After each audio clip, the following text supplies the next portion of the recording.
Continuando o nosso estudo do livro Obras Póstumas, bom dia, embaixador.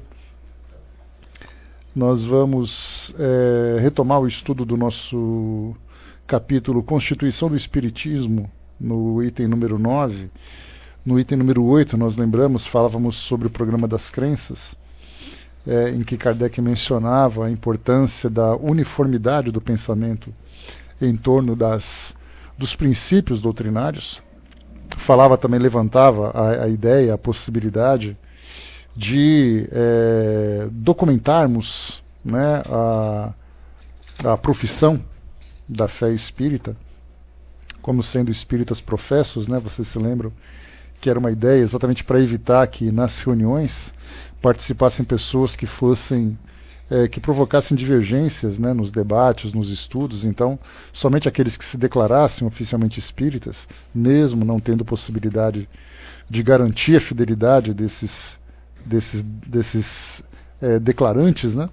Então, era uma ideia que Kardec tinha na época para fazer com que o espiritismo se constituísse de uma forma sólida, de uma forma uniforme, né, para que pudesse se difundir cada vez mais. Aqui no item número 9, vias e meios, nós vamos entrar num tema que é bastante curioso de se tratar, porque quando nós falamos em falar de espiritismo, naturalmente nós pensamos em falar sobre a vida após a morte, sobre comunicação, sobre valores, princípios morais, sobre evangelho, mas Kardec via a necessidade de abordar um tema que nós chegamos até a conversar essa semana, né? Eu acho que foi ontem ou foi na sexta-feira que nós tratamos desse assunto. Falávamos sobre dízimos, sobre contribuições, sobre pagamentos, né? Então a gente pergunta assim, mas como dentro de um estudo doutrinário nós temos que falar sobre valores, falarmos sobre dinheiro? A gente lembra que na época Jesus já falava para todos aqueles que se aproximavam dos seus ensinamentos e começassem então a viver o cristianismo na sua essência, quando ele trouxe aquela passagem que ele dizia: a Deus o que é de Deus, a César o que é de César, fazendo uma referência da importância que se tinha de cumprirmos com os nossos deveres em nossa sociedade. No caso, na época, né, Jesus falava sobre o pagamento de impostos, né, que ele foi até provocado para dar uma resposta, se deveria, né, pagar os impostos devidos ao Império Romano ou deveria se dedicar à elevação espiritual. E aí foi que ele comentou, né, a Deus o que é de Deus e a César o que é de César. E na doutrina espírita, como em qualquer outra associação, lembrando que quando nós falamos de uma religião, nós tratamos de uma base filosófica, de uma base doutrinária. Mas quando nós falamos na instituição de uma religião, nós falamos de uma associação, né? Uma associação que deve funcionar de uma forma legalizada, de uma forma organizada, com o seu estatuto, com as suas atribuições dentro do nosso ambiente social. Então, inevitavelmente, a doutrina também entra nesse mesmo campo. Para quem frequenta centro espírita e faz parte da administração, compreende as dificuldades do que é sustentar uma instituição, né? De você locar um ambiente adequado para a realização dos trabalhos, a sua manutenção, os seus funcionários, quando existe a possibilidade de funcionários, a forma de arrecadar fundos, seja através de doações, de contribuições, seja através de venda de produtos que cada instituição procura fazer através ou de bazares, bibliotecas, através de eventos que organizam, né? Então, quando a gente pensa assim, falar de doutrina espírita é muito interessante, porque a gente sempre espera falar sobre os fenômenos, falar sobre tudo aquilo que para nós é o sobrenatural e tudo mais, mas quando nós entramos na parte da organização, a coisa já fica um pouco diferente, né? O Décio colocou, né, falou isso de cátedra, né, pois sou tesoureiro de uma instituição não muito grande já dá trabalho, né Décio? Imagina as instituições que são realmente grandes, que têm aqueles grandes trabalhos assistenciais, que tem uma grande quantidade de colaboradores e tudo mais, é uma dor de cabeça daquelas, né? Então Kardec pensou nisso também. Então muitas vezes nós não lemos o livro Obras Póstumas, principalmente nesse capítulo que fala sobre a constituição do Espiritismo, a gente pensa assim, o Espiritismo é muito bonito, é muito romântico, mas como nós vamos nos organizar para estudar e para difundir as suas bases? E aí nós entramos nessa parte material. E Kardec fala sobre isso. Naturalmente, como a gente já conversou, ele aborda as ideias baseadas no século XIX. Né? Hoje nós estamos no século XXI e nós temos uma organização social em que alguns pontos se diferem bastante daquela época, mas, né, que traz para nós as mesmas preocupações. Então vamos aqui ao nosso texto para a gente entender as orientações que Kardec passava, transmitia, que são orientações muito importantes para quem faz parte dessas instituições e de todas as formas. Né? A gente falava, por exemplo, uma associação de um clube, uma associação, um grupo filosófico, por exemplo, um grupo de estudos, uma organização de leitura. Falava com a Miriam esses tempos atrás, né, um grupo de escoteiros, dá a impressão de que é tudo muito bonito, tudo muito romântico, mas na hora do papel você tem que organizar e saber quais serão as receitas, quais são as despesas, quem serão os responsáveis e tudo mais. Então vamos lá, né, doutrinariamente, né, falando do espiritismo não é diferente. Então Kardec falava como difundir a doutrina espírita, quais são as suas vias e quais são os seus meios. Diz aqui para nós: é deplorável, sem dúvida, sermos obrigados a entrar em considerações materiais para atingir um objetivo todo espiritual.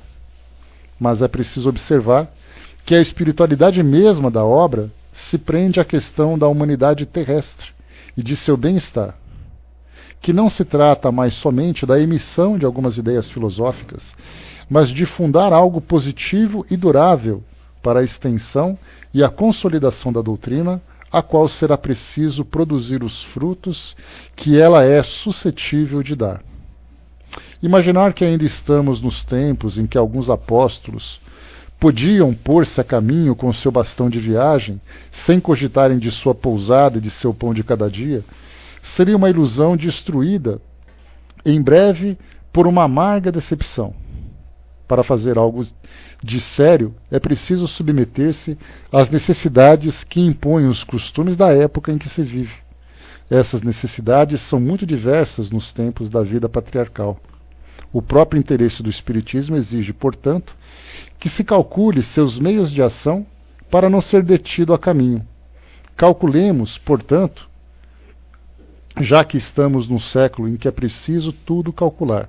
Aqui o Kardec lembrou uma passagem interessante, porque quando nós lemos, né, sobre as peregrinações dos apóstolos na época de Jesus, nós pensamos assim, Jesus mandava, né, ide e pregai o evangelho, ide e promovei as curas. Então a gente pensa assim que eles simplesmente pegavam ali as suas galochas, pegavam ali as suas bolsas, as suas malas, pegava seu cajado e simplesmente saía pelas estradas pregando, sem se esquecer onde eles iam se alimentar, onde eles iam dormir, como eles iam se sustentar diante das suas necessidades. Isso não consta nos evangelhos, mas faz parte da realidade da vida material. Então não houve a necessidade desse tipo de citação, mas certamente eles teriam que pagar ali os seus pedágios, pagar os transportes, porque ninguém fazia nada de graça. Se você tinha que atravessar, por exemplo, um lago, lá como em Genezaré, como é citado no Evangelho, dá a impressão de que alguém chegava e falava assim, olha, pode embarcar no meu barco que eu te levo de graça. A gente não pensa na possibilidade de alguém falar assim, olha, eu te levo do outro lado, mas para isso você tem que pagar.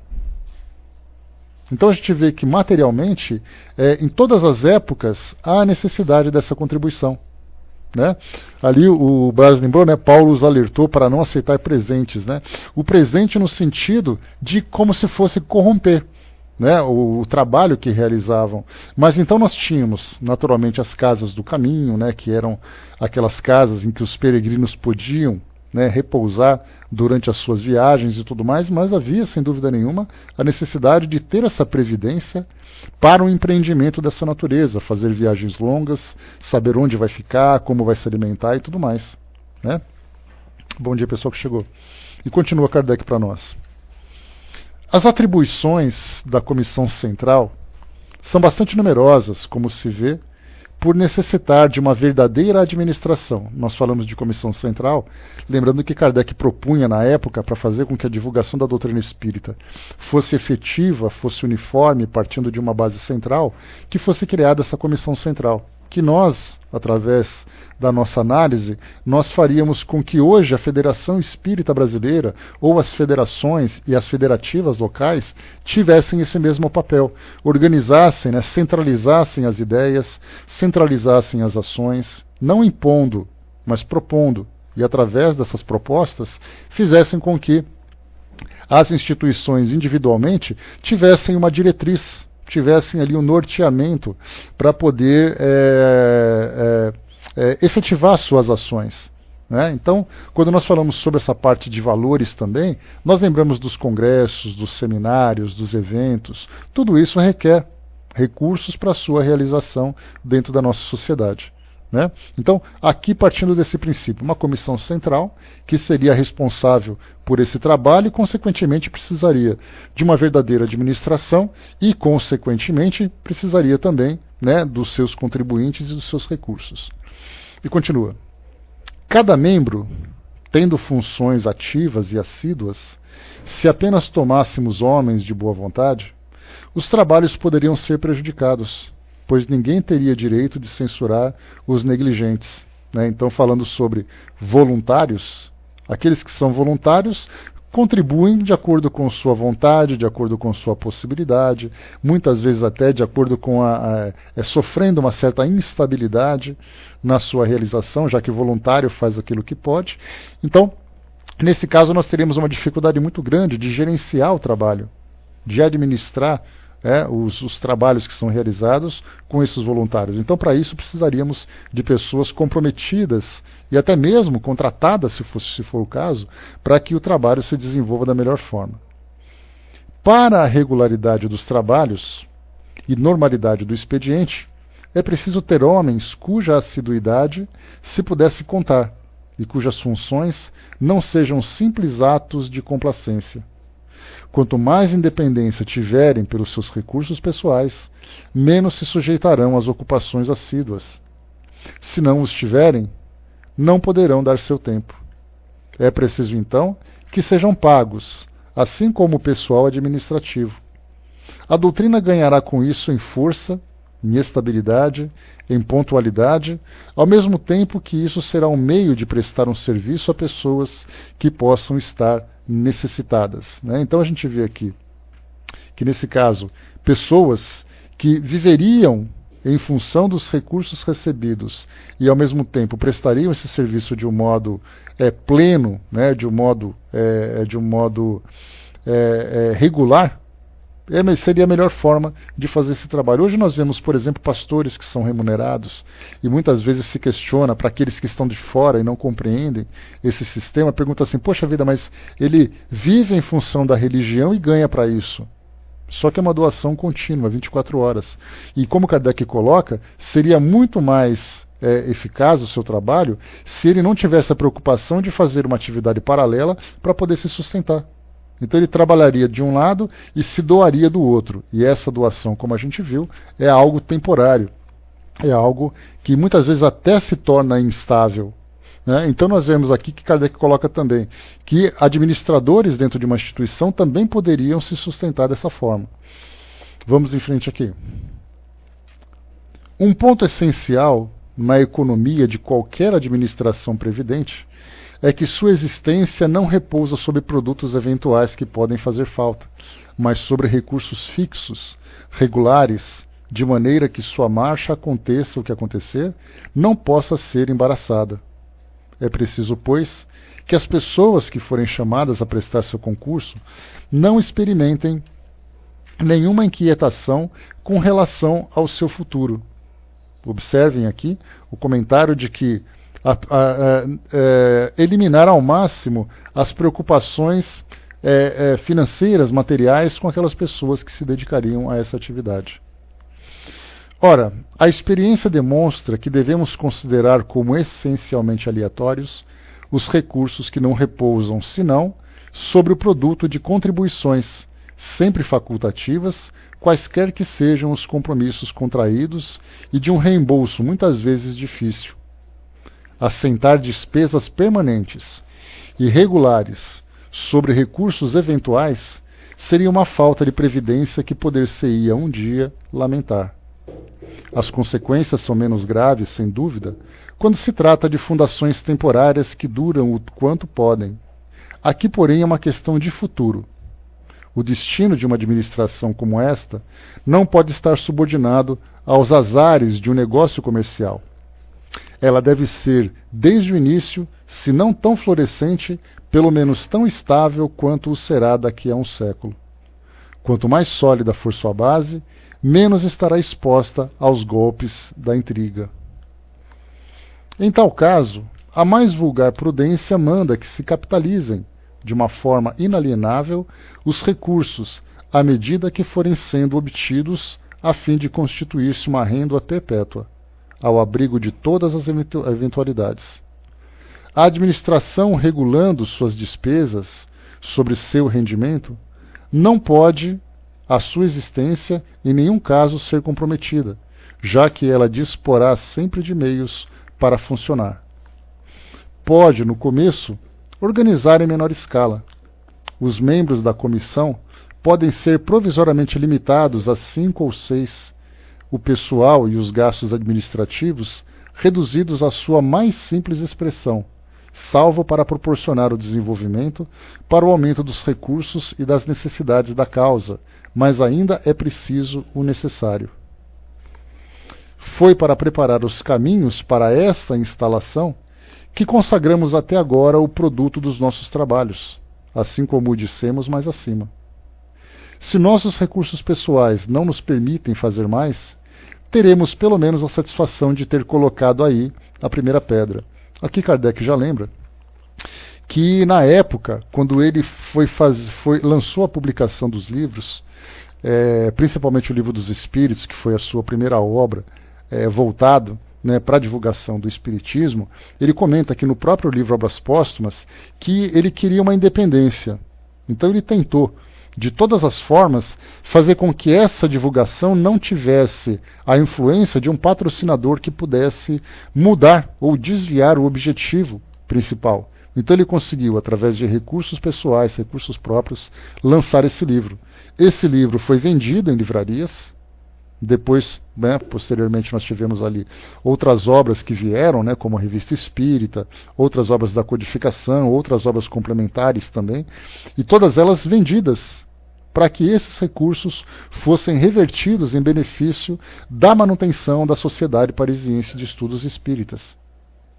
Então, certamente, né, o Kardec procurava, da forma mais legítima e mais clara, demonstrar quais eram essas fontes. Então, por exemplo, aceitar pagamentos por palestras, patrocínio de viagens e tudo mais, tudo isso poderia acabar se voltando contra a própria doutrina. E nesse caso, então, a fonte de renda da sociedade era exatamente a venda desses produtos, assim como também a contribuição financeira daqueles que eram associados. Nós já vimos, né, qual era a organização, como era o estatuto na época. Então, pessoas se organizavam, né, para poder fazer parte daquela associação, assinavam documentação, eram legalmente aceitos na associação e partiam então dali, né, a contribuir regularmente para a manutenção daquele trabalho. Então a gente pode começar a imaginar também, quando a gente começa a estudar um pouco mais e voltar o nosso pensamento para aquela época, quando Kardec desencarnou, em 1869, e depois, eu pelo menos não cheguei a desenvolver nenhum estudo voltado para esse tema, mas a gente fica se perguntando qual foi o destino da Sociedade Parisiense. Por quanto tempo ela conseguiu sobreviver após a desencarnação de Kardec, quais foram as dificuldades que elas enfrentaram, as instabilidades, as pessoas que pararam de frequentar ou romperam com o compromisso com a sociedade, porque já não viam mais interesse, ou já não viam mais a mesma força que se tinha antes. Então a gente vê que é uma situação que afetava não apenas as instituições daquela época, como também a da atualidade. Quantos centros espíritas fecham depois que o seu presidente fundador acaba desencarnando ou acaba desistindo do trabalho? Quantos são aqueles que dão continuidade de uma forma fervorosa, de uma forma presente mesmo na manutenção desse tipo de instituição? O Brás perguntou aqui, né? Parece que o registro termina com Leon Denis. Eu não sei te dizer, Brás. teria que fazer realmente um estudo mais cuidadoso nesse ponto, para que pudéssemos compreender de fato, né, como isso acontece, como isso aconteceu naquele período, né? Só um instantinho, pessoal, por favor.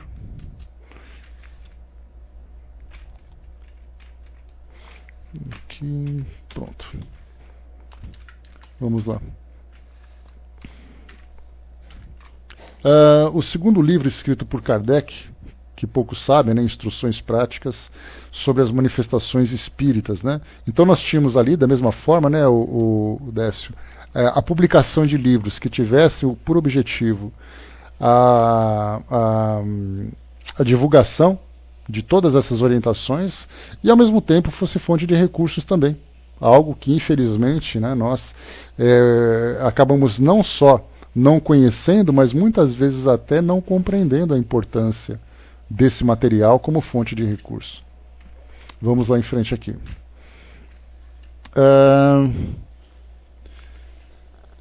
Suponhamos, então, que por uma via qualquer a Comissão Central esteja, num dado tempo, em condições de funcionar, o que pressupõe uma renda fixa de 25 a 30 mil francos, restringindo-se no começo às suas despesas os recursos de toda espécie de que disponha, em capitais e produtos eventuais, constituirão a Caixa Geral do Espiritismo, com letras maiúsculas, Kardec coloca para nós, que será objeto de uma contabilidade rigorosa. Reguladas as despesas obrigatórias, o excedente da renda irá aumentar o fundo comum. É proporcionalmente aos recursos desse fundo que a comissão proverá a diversas despesas úteis ao desenvolvimento da doutrina, sem que jamais se possa tirar proveito pessoal, nem fazer uma fonte de especulação para nenhum dos seus membros. O emprego dos fundos e a contabilidade serão, aliás, submetidos à verificação de comissários especiais designados para esse efeito pelos congressos ou assembleias gerais.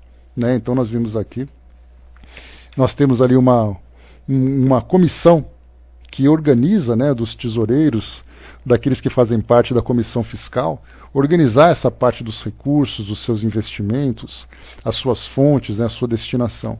Então, vemos ali, né, sempre a preocupação com a administração correta desses recursos. E continua. Um dos primeiros cuidados da comissão será de ocupar-se das publicações, desde que seja possível, sem esperar poder fazê-la com a ajuda da renda. Os fundos destinados a esse uso serão, na realidade, apenas um adiantamento, já que retornarão pela venda das obras, cujo produto reverterá ao fundo comum. É um negócio de administração. Né? Então, aqui, nesse item número 9, que a gente colocou, que a gente acabou de estudar, é o que Kardec propõe, né, como fonte de renda. Hoje nós temos, né, festas beneficentes para fazer doações, hoje nós temos feiras de livros, nós temos congressos, temos cursos que são propostos, apostilas e livros que são vendidos, e esse tema ele acaba sendo bastante controverso, né? Nós até conversamos sobre isso, que se, por exemplo, você vai participar de um congresso, você precisa pagar pelo seu ingresso.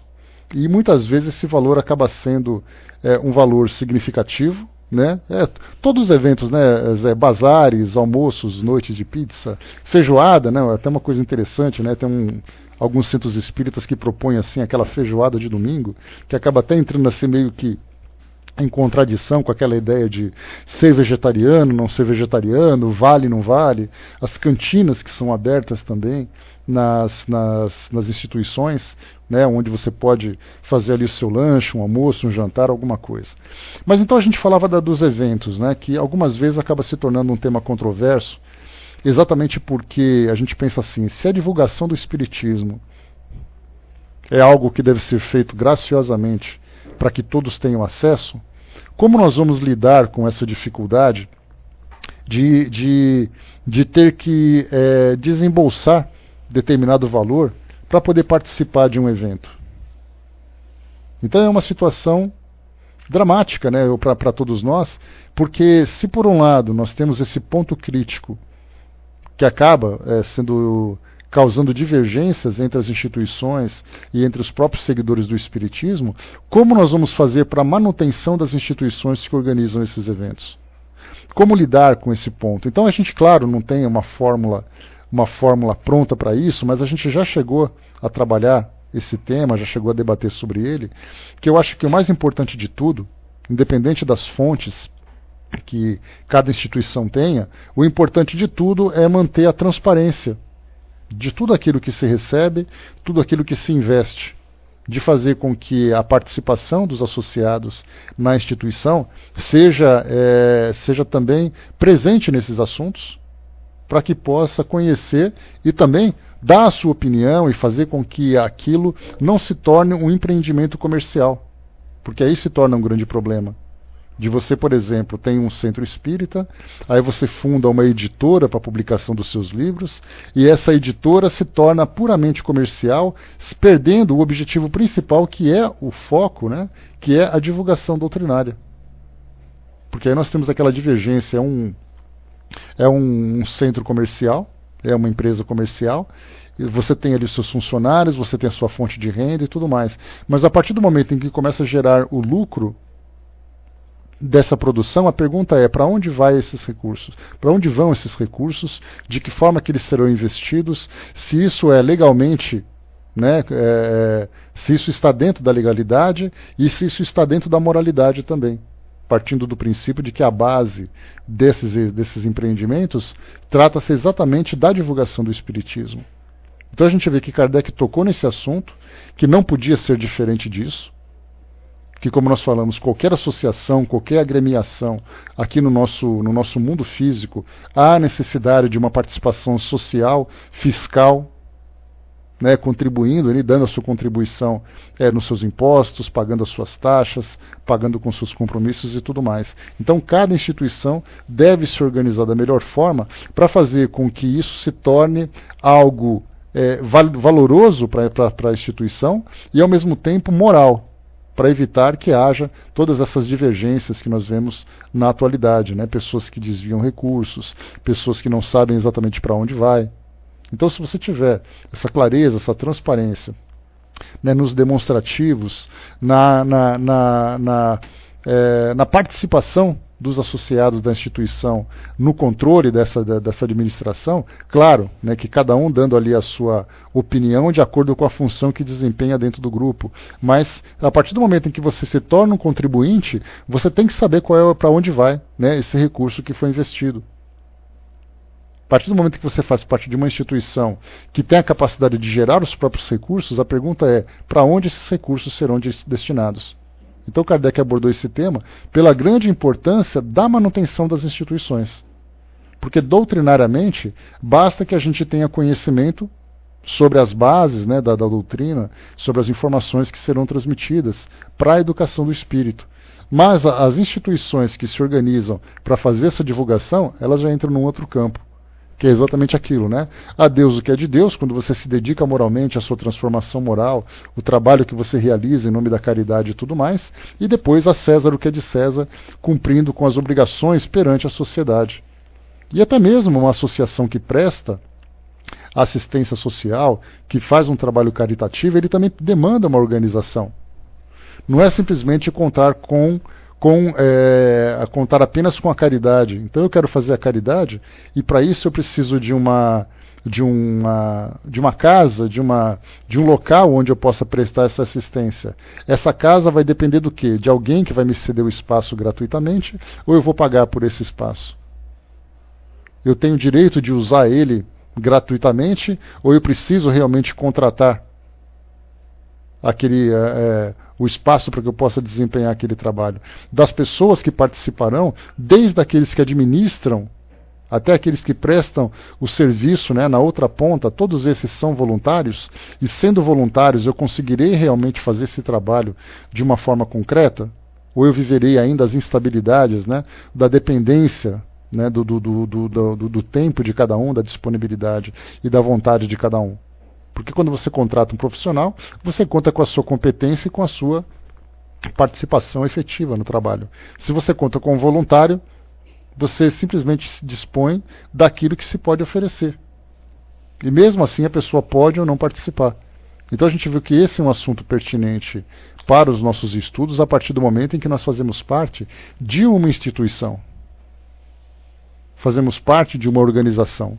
E aí então temos que ter também esse tipo de entendimento, que não é simplesmente ir num local, fazer a sua prece, tomar o seu passe, ouvir a sua palestra e ir embora para casa. A pergunta é, quem mantém tudo aquilo para onde eu vou? Quem mantém aquele local aonde eu vou participar? Dos trabalhos que são realizados, como esses trabalhos são sustentados? A Andréa colocou, na casa espírita que eu frequentava no Rio, tinha voluntários, mas também funcionários. Sim, não só a sua, outras instituições também dependem de funcionários. Como eu falei para vocês, quanto maior a associação, maior a necessidade de pessoas competentes para a administração. Então nós temos centros espíritas que contratam advogados, que contratam contadores, que contratam administradores, que contratam profissionais específicos para determinadas áreas de trabalho. No caso, por exemplo, de uma gráfica que faz parte de uma instituição, você precisa de um administrador, uma pessoa competente para aquela área. Nós temos pessoas que são contratadas para fazer limpeza naquele campo de atuação mais direta na instituição, na sua manutenção. Você paga pessoas para poder instalar o som, instalar a iluminação, fazer a higienização, paga água, luz, telefone, tudo isso faz parte. Então a gente viu assim que é muito romântico nós estudarmos a doutrina espírita. Na época Jesus se sentava num monte, o Chico Xavier se sentava embaixo de um abacateiro e tudo mais. Todos nós temos condições de viver isso na condição atual? Obviamente que não. Então para isso temos que trabalhar na infraestrutura das instituições para podermos fazer com que a divulgação seja efetiva. Então, isso faz parte da constituição do Espiritismo. Kardec, então, pensava já naquela época, se nós temos que fazer com que o Espiritismo se difunda pelo mundo de um modo eficaz, há necessidade de uma base para que ele possa se sustentar dentro das nossas instituições, das nossas organizações. Fraterno colocou, né, não necessário seja entendido em espiritismo para administrar uma instituição. Não, precisa ter competência administrativa. Se você for espírita, ótimo. Você pode também colaborar com a divulgação doutrinária, mas na parte administrativa há necessidade da competência. Então nós temos jornalistas que são contratados, por exemplo, pelas federativas, pelas instituições que fazem a promoção de determinados eventos. Nós temos ali advogados que fazem todo aquele trabalho jurídico das instituições, os contadores, como nós comentamos. Publicitários são contratados também. Então a gente pensa assim, nossa, mas um centro espírita vai contratar um publicitário para fazer uma campanha? Por que não? Se nós temos pessoas competentes para isso, se a instituição dispõe de recurso para isso, por que não fazer isso? Se você vai fazer uma campanha de saúde, por exemplo, na manutenção de uma creche, de um asilo, há necessidade de profissionais da área de saúde, de psicólogos, de médicos, de enfermeiros, que trabalhem nessa instituição, e para isso eles são pagos. Então a gente vê assim que se nós começarmos aqui a tratar dos assuntos e abordar, por exemplo, cada instituição que vocês frequentam, equipe de telemarketing é a mesma coisa. Infelizmente, algumas vezes até são inconvenientes, né? Ligam para casa, olha, aqui é da associação tal, a gente está aqui em busca de uma contribuição, e a gente pensa assim, né? Nossa, mas que gente chata que faz isso. Porque depois que você dá seu nome uma vez para aquela instituição, eles ficam ligando constantemente, mas a pergunta é, por que eles fazem isso? Pela necessidade do trabalho.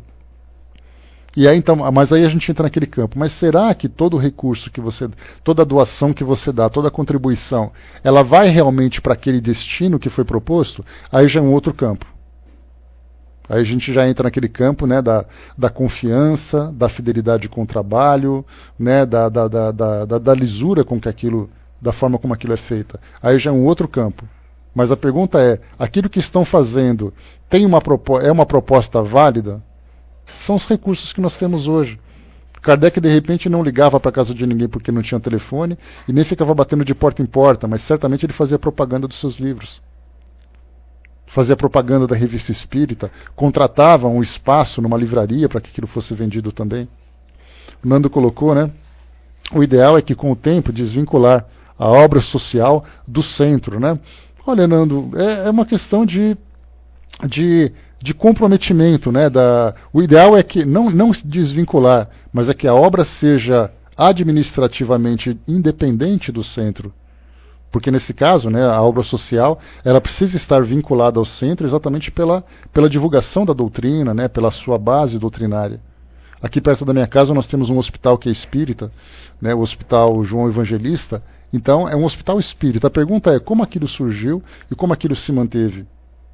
Então a obra social, certamente, se ela pudesse sustentar pelos seus associados, pela contribuição que tem, ótimo. Mas se por acaso ela depender da instituição, ela fica assim então.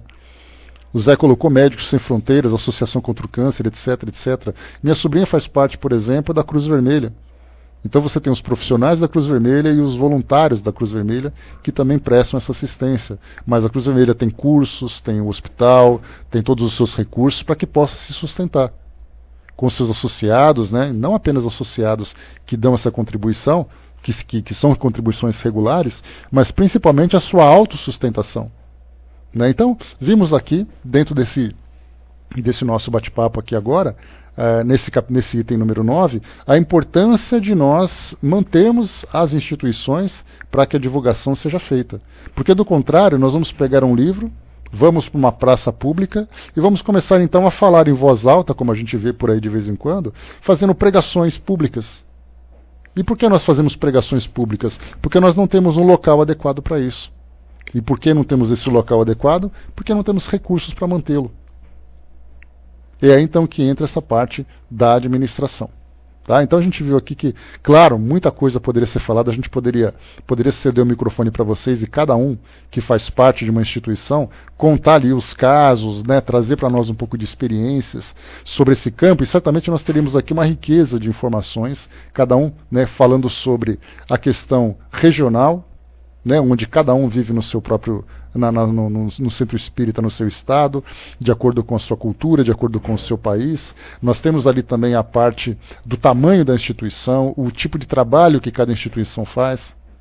E nós teríamos aqui assim, uma riqueza, né, de troca de experiências nesse campo. Mas, né, como não é o caso para nós um maior aprofundamento nesse tema, vale então, né, considerarmos que é importante, como Kardec coloca, nos congressos e assembleias, não nos congressos no sentido que nós temos hoje, congressos que são organizados para a divulgação de um tema em que as pessoas pagam o seu ingresso, mas Kardec colocava que os congressos eram realizados dentro da própria instituição com a participação de todos os associados e frequentadores.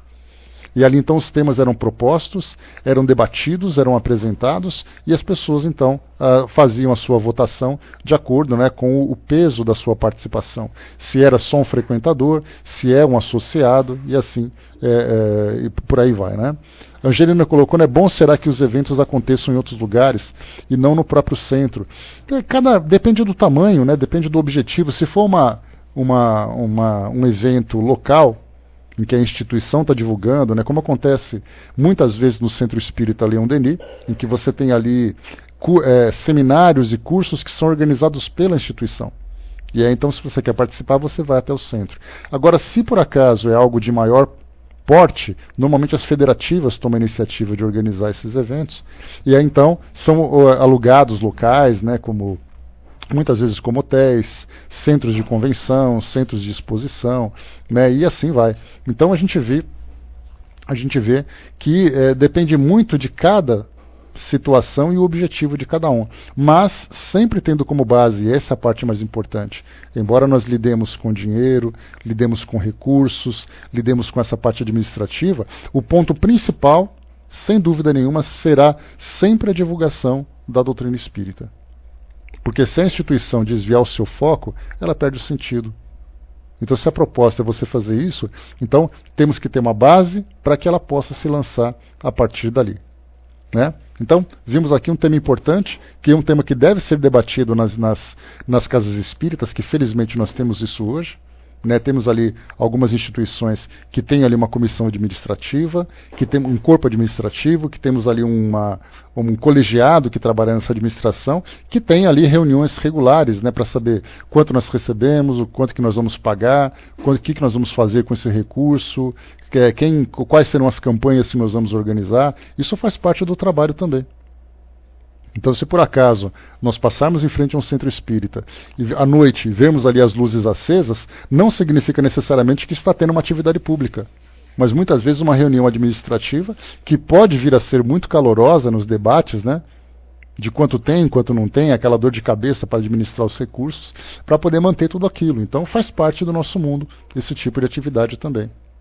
Então, cada vez que nós encontrarmos uma associação, uma instituição, seja ela religiosa, seja ela política, é a mesma coisa. Você quer fundar um sindicato, você quer fundar uma associação política, um partido político, você vai ter que pagar para poder manter as bases daquilo tudo, para que as ideias sejam difundidas. As ideias são o ponto principal. A base deve ser sustentada aqui, né? E faz parte do outro mundo também, né? Olha, Fletcher, é que aquilo que nós fazemos aqui repercute do outro lado, né? Então, moralmente, sempre envolve os dois mundos, né? E a proposta é exatamente fazer com que as pessoas se elevem espiritualmente a partir daquilo que é oferecido pelas nossas bases hoje, né? Então, vemos ali sempre essa preocupação de nós trabalharmos moralmente com esse campo. Vamos em frente aqui. Agora a gente vai para o item número 10. Allan Kardec e a nova Constituição. Aqui uma outra, né, dando continuidade nessa parte da Constituição do Espiritismo, ajudando nessa parte, né. Aliás, né, o Hermes lembrou aqui, os mentores da casa sempre presentes, me fez lembrar aqui também, né, que algumas instituições, eu conversava com a Vaninha sobre o abrigo de crianças, né, que ela colabora, que inclusive ela está hoje lá colaborando, e ela falava assim, é um abrigo que tem muitas crianças, né, de uma região bastante pobre, onde essa instituição está instalada. E ela falava assim de todos os malabarismos que os administradores precisam fazer, sejam com doações financeiras, sejam com doações materiais, para a manutenção daquele trabalho. E que muitas vezes, né, ela comentava assim que aqueles que são responsáveis por receber esses recursos, tem que ser muitas vezes cara de pau, de chegar e pedir realmente, falar assim, olha, nós estamos precisando e por isso nós pedimos a sua ajuda. Mesmo que levando aquele não na cara, o nariz entortando porque você entrou num campo que as pessoas normalmente não gostam de tratar, né? Então sempre buscando administrar de alguma forma, e que algumas vezes nas reuniões mediúnicas as pessoas pensam em fechar o trabalho, e aí então os espíritos se manifestam e falam, não, continue que nós vamos te ajudar. E aí os espíritos presentes também atentos às nossas necessidades, nos ajudando através do incentivo, através da influência positiva, né, através do chamamento, podemos dizer assim, daqueles que vão trabalhar, né, que vão ajudar com as suas contribuições. Então também temos muito isso. A gente já viu muitas histórias, né, envolvendo instituições, por exemplo, né, tratando do Chico Xavier, tratando de Madre Teresa de Calcutá e tudo mais, que são pessoas que tiveram grande presença, participação na nossa sociedade, não apenas nacional, mas mundial, mas que tiveram que lidar com essas situações. O trabalho social que era organizado lá em Uberaba, né, de doação de cestas básicas, de doação de dinheiro, que como o Chico Xavier falava, teve até uma passagem interessante, que as pessoas iam até o centro espírita e ele dava dinheiro para as pessoas. Mas aí ele falava assim, mas Chico, vai dar dinheiro para as pessoas? Não tem que dar comida para elas? Muitas vezes ela tem que comprar um remédio e não tem dinheiro. E a gente fica dando cesta básica, a irmã Dulce, a mesma coisa lá na Bahia também, o Flet lembrou, né? Às vezes você quer dar uma roupa para aquela pessoa, uma blusa, 1 quilo de arroz, 1 quilo de feijão, e ela precisa de um remédio para dor de barriga.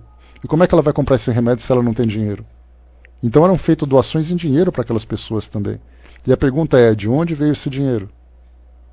E aí a gente lembra sempre que foi importante aquele trabalho de publicação de livros, né, que os livros eram vendidos e todos os recursos eram voltados para essas obras assistenciais. A mesma coisa também. O Braz lembrou aqui da sopa também, né? Ah, tem a sopa. Muito bem, tem os voluntários que fazem a sopa. Mas quem que paga a água, a luz, quem que paga ali o gás, quem que paga os utensílios, quem que compra o alimento?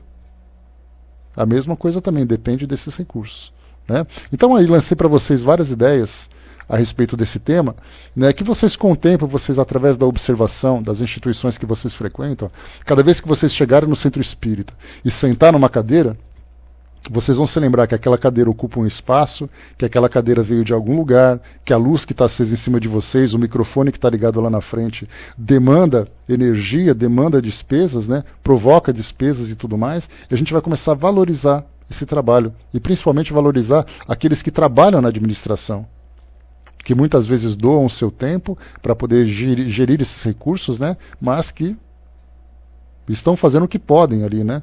Sejam contratados ou sejam voluntários. Muito bem, vamos lá. Item número 10. Allan Kardec e a nova Constituição.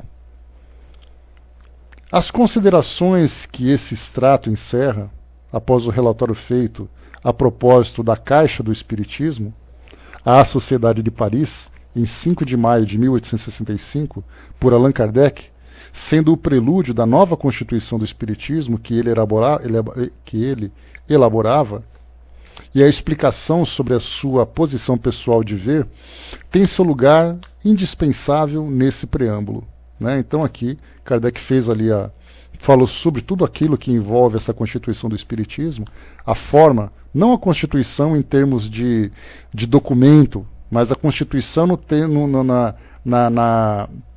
na sua organização e na sua implementação também, né? Então, diz aqui, Kardec colocou: falou-se muito dos proventos que eu retirava das minhas obras. Nenhuma pessoa séria, certamente, acreditava nos meus milhões, apesar da afirmação daqueles que diziam saber de boa fonte que eu mantinha um trem principesco, carruagens com 4 cavalos, e que em minha casa caminhava-se apenas sobre tapetes de Auguston. Né? Aqui, então a gente viu o comentário de Kardec das críticas que ele recebia, que as pessoas diziam que ele mantinha tudo aquilo com recursos próprios, que ele era ali, né, tinha suas carruagens, os seus tapetes e tudo mais, sem saber exatamente qual era o trabalho que ele fazia para a manutenção. Esse texto aqui está na Revista Espírita, de julho de 1862. E continua Kardec falando também. Além disso, embora provando o autor de uma brochura que conheceis e que prova, através dos cálculos hiperbólicos, que o meu orçamento de receita ultrapassa a lista civil do mais poderoso soberano da Europa, por que apenas na França 20 milhões de espíritas são meus tributários? Há um fato mais autêntico do que seus cálculos. É que nunca pedi nada a ninguém, que ninguém jamais deu nada a mim pessoalmente. Numa palavra, não vivo às despesas de ninguém, já que das somas que me foram voluntariamente confiadas no interesse do Espiritismo, nenhuma parcela foi desviada em meu proveito. Minhas imensas riquezas provinham, pois, das minhas obras espíritas. Embora essas obras tenham alcançado um êxito inesperado, basta que alguém seja um pouco iniciado nos negócios de livraria para saber que não é com livros filosóficos que se ganham milhões em 5 ou 6 anos, quando não se tem sobre a venda senão um direito de autor de alguns centavos por exemplar. Mas que ele fosse muito ou pouco, esse produto, sendo o fruto do meu trabalho, ninguém tem o direito de imiscuir-se no emprego que lhe dou. Comercialmente falando, estou na posição de qualquer homem que recolhe o fruto do seu trabalho. Corro o risco de todo escritor, que pode ser bem-sucedido como pode fracassar. Embora não tenha a esse respeito nenhuma conta a prestar, creio que seja útil, pela mesma causa a que me consagro, dar algumas explicações. Então vamos aqui agora entender essa parte, porque ela é bastante interessante, porque Kardec era o autor daqueles livros. A pergunta é, que benefício que ele tirava daquele material? Como Kardec lembrou, né, dos livros que eram vendidos, alguns centavos eram destinados ao autor como direito autoral. E Kardec vivia em função desse produto? Como isso se dava?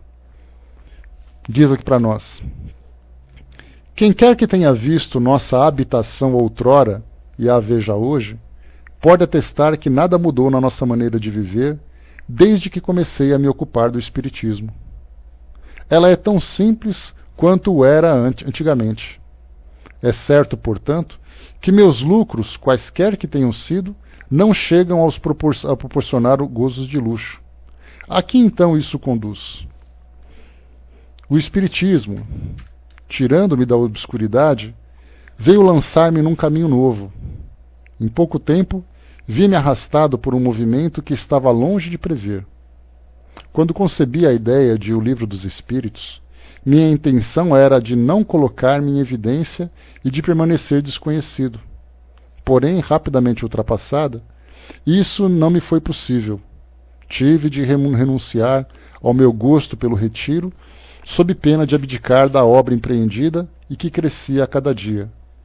Foi-me preciso seguir o impulso e tomar-lhe as rédeas.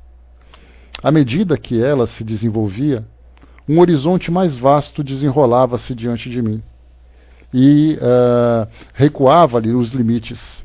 Compreendi, então, a imensidão da minha tarefa e a importância do trabalho que me prestava a fazer para completá-la. As dificuldades e os obstáculos, longe de me atemorizarem, redobraram minha energia. Vi o objetivo e resolvi atingi-lo com a assistência dos bons espíritos. Sentia que não tinha tempo a perder e não perdi. Nem em visitas inúteis, nem em cerimônias ociosas. Foi a obra da minha vida. Dei a ela todo o meu tempo, sacrifiquei-me meu repouso, minha saúde, porque o futuro estava escrito diante de mim em caracteres irrecusáveis. Sem nos afastarmos do nosso gênero de vida, essa posição excepcional não nos criou necessidades às quais meus próprios recursos pessoais, muito limitados, não me permitissem prover. Seria difícil imaginar a multiplicidade das despesas que ela acarreta e que sem ela eu teria evitado. Pois bem, senhores, o que me proporcionou esse suplemento de recursos foi o produto das minhas obras. Digo-o com satisfação, pois foi com meu próprio trabalho, com o fruto das minhas vigílias que provi, na sua maior parte, pelo menos, as necessidades materiais da instalação da doutrina. Levei, assim, uma larga cota-parte à caixa do Espiritismo. Os que ajudam na propagação das obras não poderão, pois, dizer que trabalham para enriquecer-me, já que o produto de todo livro vendido, de toda assinatura da Revista Espírita, redunda em proveito da doutrina e não do indivíduo. Mas prover o presente não era tudo. Era preciso pensar também no futuro e preparar uma fundação que, depois de mim, pudesse auxiliar aquele que me substituísse na grande tarefa que terá que desempenhar. Esta fundação, sobre a qual devo calar-me ainda, prende-se à propriedade que possuo, e é em vista disso que aplico uma parte de meus ganhos para melhorá-la. Como estou longe dos milhões com os quais me gratificaram, duvido muito que, apesar das minhas economias, meus recursos me permitam jamais dar a essa fundação o complemento que eu desejava nela ver, ainda quando estivesse vivo. Mas já que sua realização está nos desígnios dos meus guias espirituais, se eu próprio não o fizer, é provável que um dia ou outro, isso o fará. Enquanto aguardo, elaboro planos. Longe de mim, senhores, a ideia de ter a menor vaidade pelo que acabo de expor-vos. Foi necessária a perseverança de certas diabrites para que eu me decidisse, embora a contragosto, a romper um silêncio sobre alguns fatos que me concernem. Mais tarde, todos aqueles que a malignidade aprouve desnaturar serão evidenciados por documentos autênticos, mas o tempo dessas explicações ainda não chegou. A única coisa que me importava no momento era que ficasseis esclarecidos sobre o destino do fundo que a Previdência fez passar por minhas mãos, qualquer que tenha sido a sua origem. Considero-me apenas um depositário, até mesmo do que ganho, com a mais forte razão daquilo que me é confiável. Um dia alguém me perguntou, sem curiosidade, bem entendido, e por puro interesse pela coisa, o que eu faria se tivesse 1 milhão. Respondi-lhe que, presentemente, o emprego seria completamente diferente do que teria sido no início. Outrora, eu teria feito propaganda por uma grande publicidade. Agora reconheço que isso teria sido inútil, uma vez que nossos adversários encarregaram-se de custeá-la, né, que Kardec até dá uma beliscada interessante, que ele diz assim, que em vez dele fazer a propaganda para difundir o espiritismo, aqueles que combatiam fizeram essa mesma propaganda. Né? Porque, como os espíritos disseram naquele episódio do Alto de Barcelona, quando os livros de Kardec foram queimados em praça pública em Barcelona, os espíritos disseram: não precisa fazer alarde. Aqueles que promoveram o ato, promoveram também a própria doutrina espírita, porque despertou a curiosidade do mundo sem que fizesse qualquer tipo de esforço. Então, como foi colocado por Kardec, né, ele disse assim que os próprios adversários teriam ali o objetivo ou trabalhariam em prol dessa divulgação. Né? O Décio lembrou aqui que olha que em 14 anos Kardec fez isso tudo. Muito trabalho e dedicação, sem dúvida nenhuma. E continua.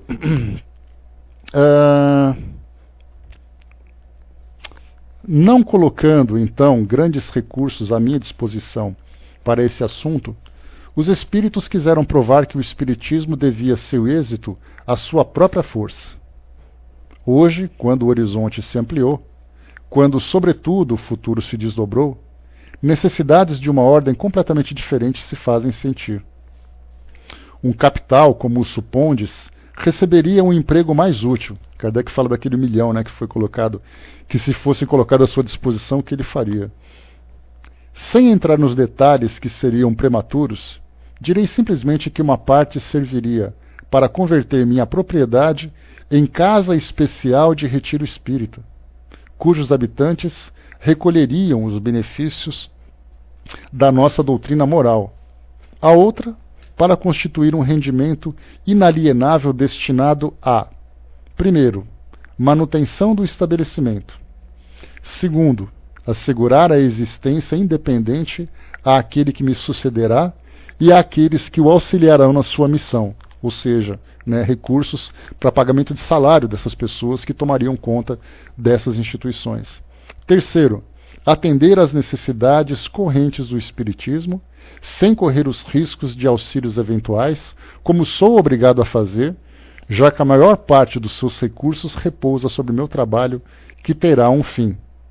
Ou seja, Kardec lembra que, a partir do momento em que ele para de trabalhar na publicação daqueles livros, os recursos virão somente daquilo que foi publicado, e não mais de novas fontes de recurso. E continua. Eis o que eu faria. Mas se essa satisfação não é dada, sei que de alguma maneira ou outra, os espíritos que dirigem o movimento proverão todas as necessidades em tempo oportuno. É por isso que não me inquieto de maneira alguma e me ocupo do que é para mim o essencial, o acabamento dos trabalhos que me restam por terminar. Feito isso, partirei quando agradar a Deus chamar-me. Bom, então isso aqui foi citação de Kardec na Revista Espírita, que a gente viu, e aqui o comentário do pessoal que trabalhou na organização desse livro. Então diz para nós assim: ao que então dizia Allan Kardec acrescenta hoje: quando a comissão estiver organizada, faremos parte dela como simples membro, dando-lhe nossa parte e colaboração, sem reivindicar para nós nenhuma supremacia, nem título, nem qualquer privilégio. Embora a parte ativa da comissão, não pesaremos de forma alguma no orçamento, nem para emolumentar. Só um instantinho. Emolumentos, nem para reembolsos de viagens, nem para qualquer outra coisa. Se nunca pedimos nada a ninguém para nós, menos ainda o faríamos nessa circunstância. Nosso tempo, nossa vida, todas as nossas forças físicas e intelectuais pertencem à doutrina. Declaramos, pois, formalmente, que nenhuma parte dos recursos dos quais a comissão dispuser será desviada em nosso proveito. Traremos, ao contrário, nossa quota-parte. Primeiro, quais são essas quota-parte? Primeiro, abrindo mão dos ganhos de nossas obras feitas ou por fazer. 2. Doando valores mobiliários e imobiliários. Quando a doutrina estiver organizada pela constituição da Comissão Central, nossas obras se tornarão propriedades do Espiritismo, na pessoa da mesma comissão, que as gerirá e dará os cuidados necessários à sua publicação, pelos meios mais apropriados para popularizá-la, ela deverá igualmente ocupar-se de sua tradução nas principais línguas estrangeiras. A Revista Espírita foi, até agora, e não podia deixar de ser, uma obra pessoal, visto que faz parte de nossas obras doutrinárias, servindo-se dos anais do Espiritismo. É lá que todos os novos princípios são elaborados e entregues ao estudo. Era, pois, necessário que conservasse seu caráter individual para a fundação da unidade. Fomos por diversas vezes solicitados para fazê-la circular mais frequentemente. Por mais lisonjeiro que fosse para nós esse desejo, não pudemos atendê-lo. Primeiro, porque o tempo material não nos permitia esse acréscimo de trabalho.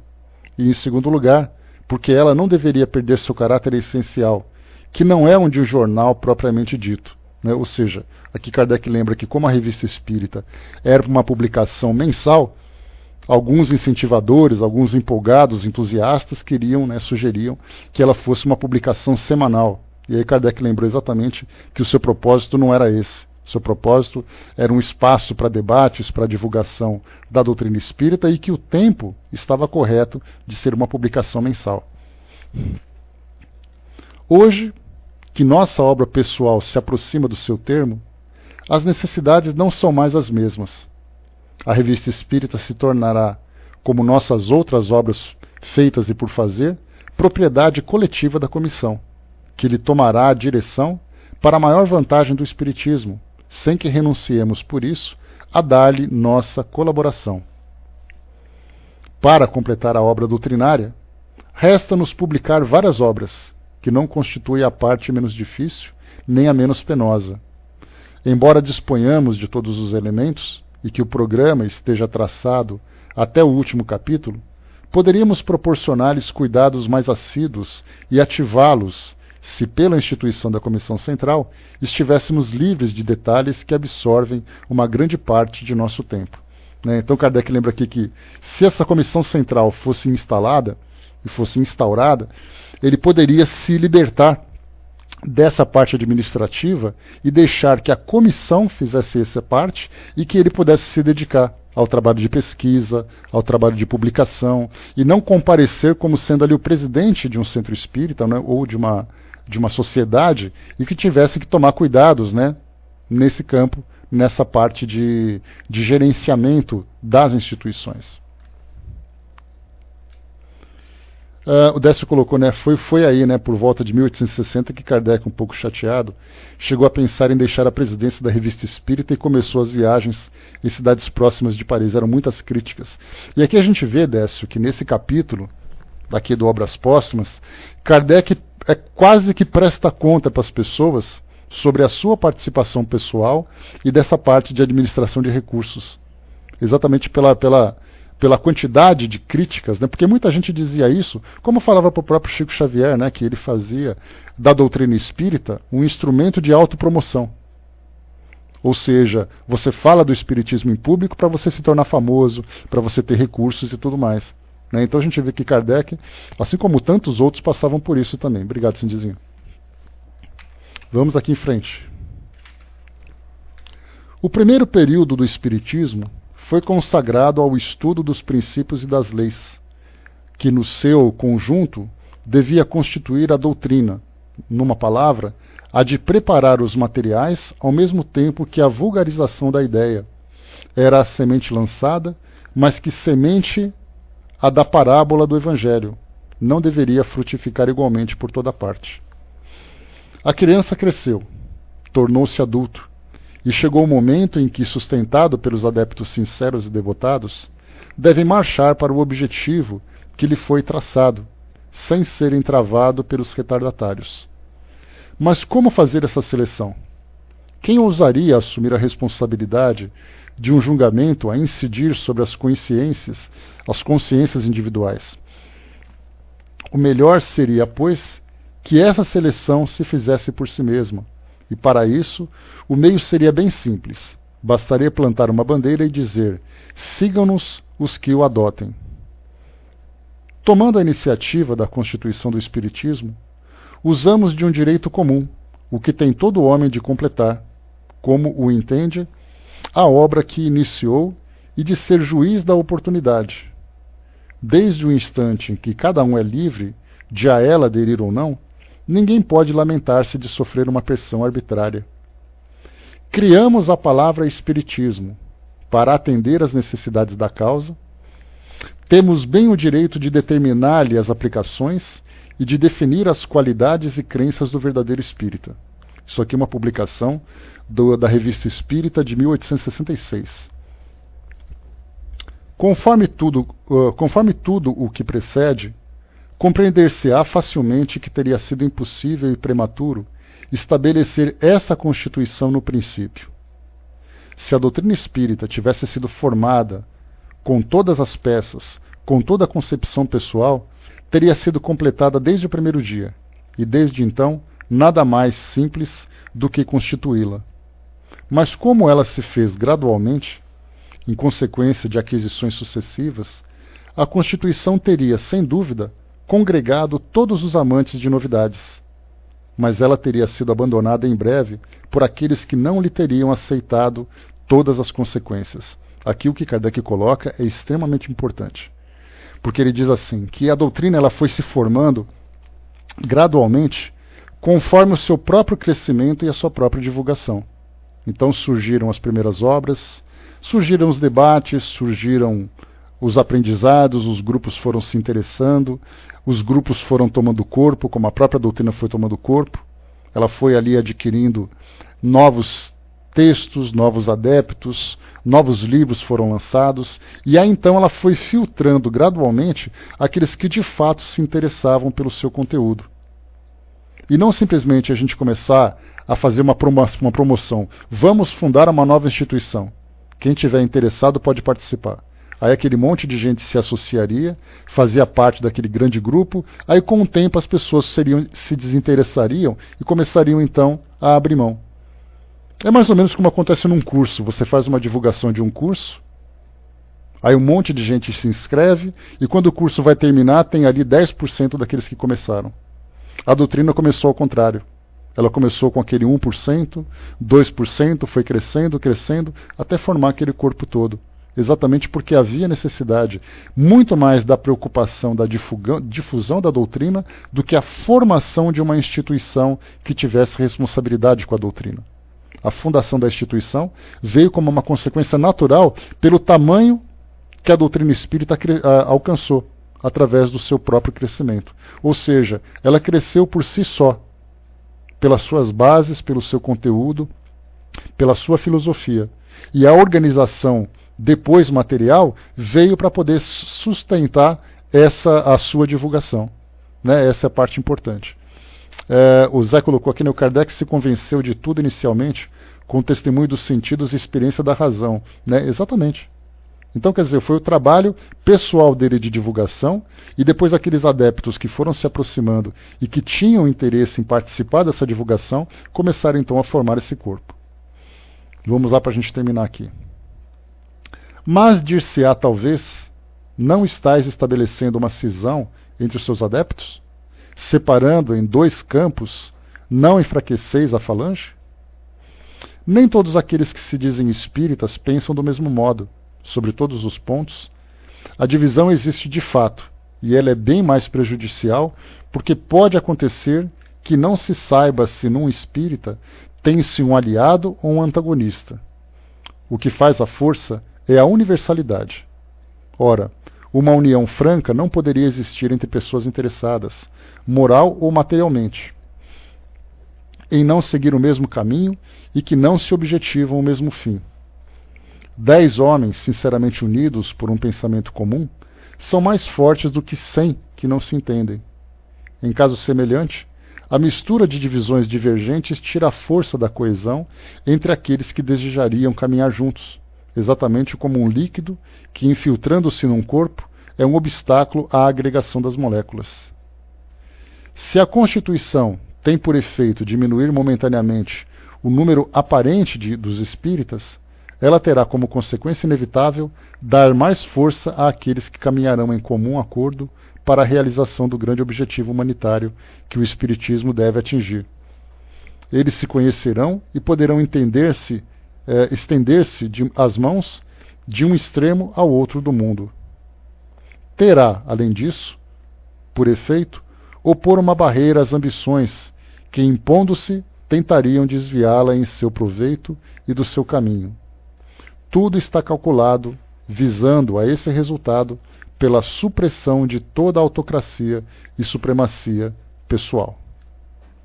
Fechamos aqui então esse texto, porque naquela época a gente lembra que a doutrina espírita ela começou a se difundir principalmente no meio intelectual. Consequentemente, era um status. Se você fazia parte da sociedade, você era uma pessoa importante para aquele grupo.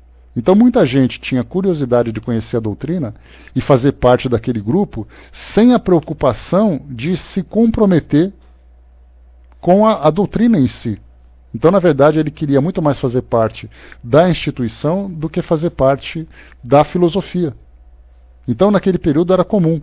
Hoje nós temos também o espiritismo alcançando um certo status na sociedade. Você vê filmes no cinema, você vê temas que são estudados na mídia de um modo geral, nos programas de entrevista, nos documentários jornalísticos, nas novelas, enfim, nos seriados, enfim, em vários outros meios, nas publicações e tudo mais. Então, isso dá um certo status. Só que quando você cansa do status, você simplesmente abandona a causa, porque você não se comprometeu com a causa, você se comprometeu com a instituição, porque ela pode te dar algum tipo de retorno. Então Kardec via muito isso naquela época. Então ele falava exatamente disso, né? Da preocupação que se tinha em selecionar aqueles que seriam os verdadeiros adeptos pela universalidade das ideias e para a manutenção. E a gente viu isso, infelizmente, como com uma consequência negativa na falência, entre aspas, do espiritismo na França, após a desencarnação de Kardec e após também todos os conflitos que a Europa acabou enfrentando naquele período, como também da própria desencarnação de Leon Denis. A partir desses dois grandes ícones que praticamente sustentavam o espiritismo, né? Praticamente sustentar o espiritismo, nós vimos ali que depois acabou falindo. E aí então o espiritismo acabou se difundindo aqui no nosso meio. Angelina colocou, né, percebemos com o estudo, né, que em tudo Kardec usou a razão. Era fundamental, né, que houvesse então essa necessidade de principalmente organizar a doutrina espírita na sua teoria, organizar a instituição formal para a manutenção da doutrina espírita e principalmente zelar pela questão moral, pela questão legal perante a nossa sociedade e moralmente pela própria divulgação do espiritismo, porque do contrário nós teríamos ali simplesmente um veículo de promoção pessoal e desvirtuaria aquilo que inicialmente foi proposto. Tá? Então fechamos por aqui o nosso estudo de hoje, para que para concluir aqui o nosso tempo e principalmente para lembrar que esses temas dessa parte administrativa também tem grande relevância no nosso tempo atual. O próximo tema que a gente vai estudar vai ser sobre o credo espírita, é aqui uma das últimas partes aqui do nosso livro, né, do nosso livro aqui do Obras Póstumas. E no nosso próximo encontro, na quinta-feira, nós voltaremos então a dar continuidade nesse tema. Eu vou passar então para a nossa amiga Andréia, que vai fazer o encerramento para nós, e daqui a pouquinho a gente volta, lembrando que a nossa amiga